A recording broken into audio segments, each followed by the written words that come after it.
We've covered Singapore, Cayman, BVI, Delaware, and Hong Kong. Now it's time for the final stop on our world tour of fund domiciles, Japan. Japan is different from other jurisdictions we've discussed. It's not trying to be a global fund hub. It's not competing with Cayman or Delaware for cross-border capital. Instead, Japan has built fund structures designed for one audience, Japanese institutional investors. And for that audience, Japan works incredibly well. This is part 6, the final part of our 6-part series on fund domiciles and what LPs really see when they look at your jurisdiction. Today we're breaking down Japan's JLPS and FIEA frameworks, why domestic alignment matters so much to Japanese LPs, and when Japan makes sense as a domicile for your fund. Plus, I'll wrap up with some big picture takeaways about how to think about jurisdiction strategically. Let's get going.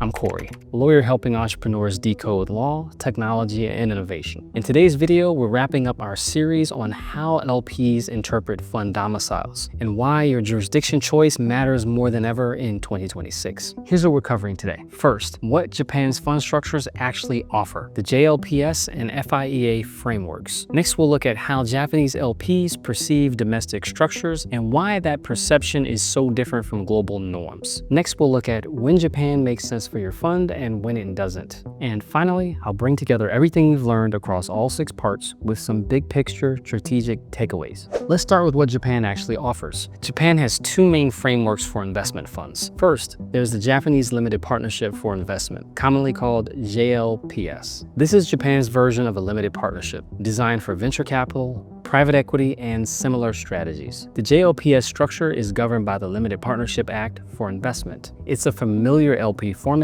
It's got a general partner, limited partners, capital commitments, distributions, but with Japanese legal characteristics. Second, there's the Financial Instruments and Exchange Act, the FIEA. This is Japan's comprehensive security regulation framework. If you're managing money for Japanese investors, the FIEA governs your licensing requirements, disclosure obligations, and conduct rules. Under the FIEA, fund managers typically need to register as a Type 2 financial instruments business operator in order to market fund interests and potentially as investment management business operator to manage assets. Both frameworks are overseen by the Financial Services Agency, or the FSA, Japan's primary financial regulator. The key point: Japan's fund ecosystem is built around domestic compliance. It's designed to give Japanese institutional investors confidence that their capital is protected under Japanese law, supervised by Japanese regulators. Okay, so now let's talk about the LP perspective, specifically Japanese institutional investors. For Japanese LPs, whether that's pension funds, insurance companies, regional banks, and large corporate investors, domestic fund structures signal something powerful, and that's alignment.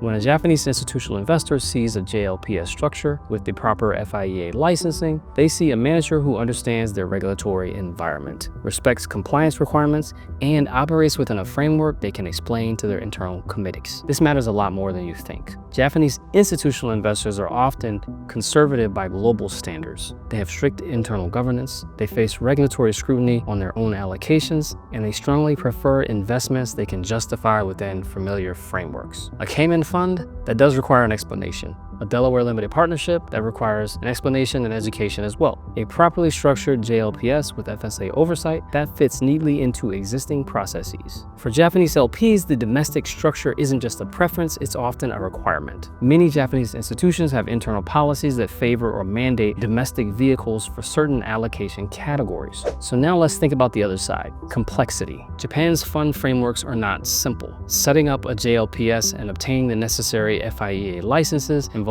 significant legal, regulatory, and operational framework. You'll need Japanese legal counsel, often multiple firms for fund formation and regulatory licensing, and you'll need to navigate the FSA registration process. You'll need local substance, including personnel and compliance infrastructure. For non-Japanese managers, this can be daunting. The language barrier is real, the regulatory culture is different, and the timeline is longer than traditional offshore alternatives. And here's the honest assessment. For global fundraising, Japan's structures are limiting. If you're raising from LPs in the US, Europe, and Asia, the JLPS doesn't travel well. Institutional investors aren't familiar with it, their lawyers aren't comfortable with it, and it creates friction rather than reducing it. So the complexity trade-off is clear. Japan's structures are optimized for Japanese capital. They're not designed for global portability. So when should you actually use a Japanese fund structure? And here's my framework. First, if you're raising primarily from Japanese institutional investors, if your target LP base is pension funds,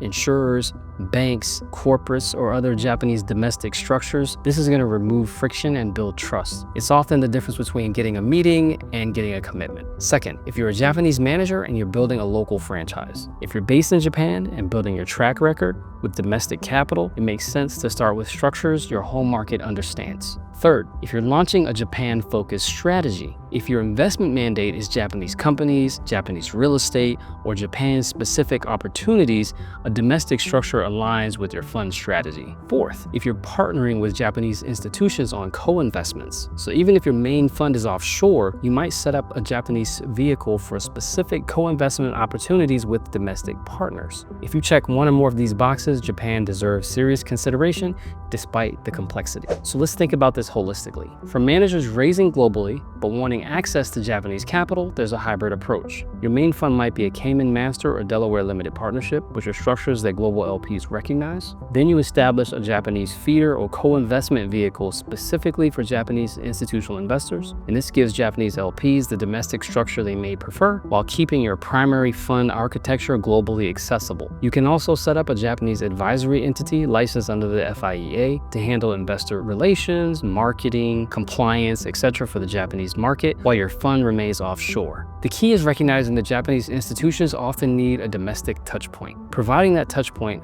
whether through a feeder, a co-investment vehicle, or a licensed advisory entity, can unlock capital that would otherwise be inaccessible. It's more work, it's more cost, but for the right LP relationships, it is worth it. Okay, positioning Japan for LP conversations. If you're using a Japanese structure or pitching to Japanese LPs through any vehicle, here's how to position that effectively. You first need to respect the process. Japanese investors take time to build relationships and to make decisions. You can't rush. You need to demonstrate patience and commitment to the market. Second, you're going to need to emphasize regulatory alignment. You're going to need to make it clear that your structure complies with FSA requirements and fits within their internal allocation frameworks. Third, you're going to need to provide Japanese language materials. This is not optional. If you're serious about Japanese institutional capital, your fund documents, your pitch materials, ongoing reporting should be available in Japanese, and this will vary industry to industry. Fourth, leverage local partners, whether it's a Japanese placement agent, a local law firm, advisory relationship, or business partners.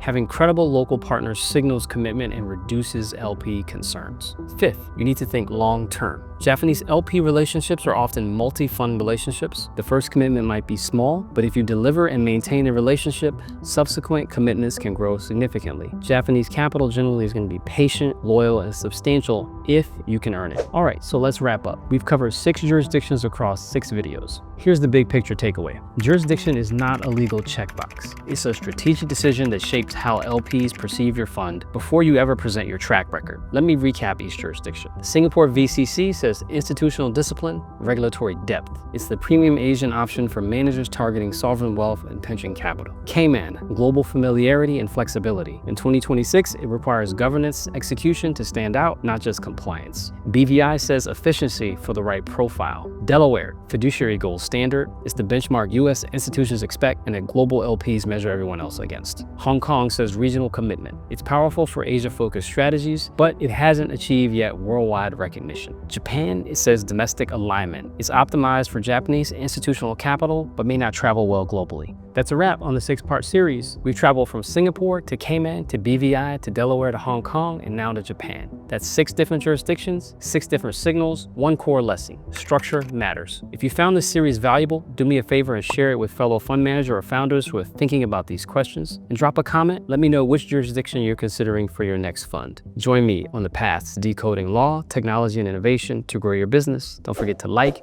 share, subscribe, and hit that notification bell. Until next time.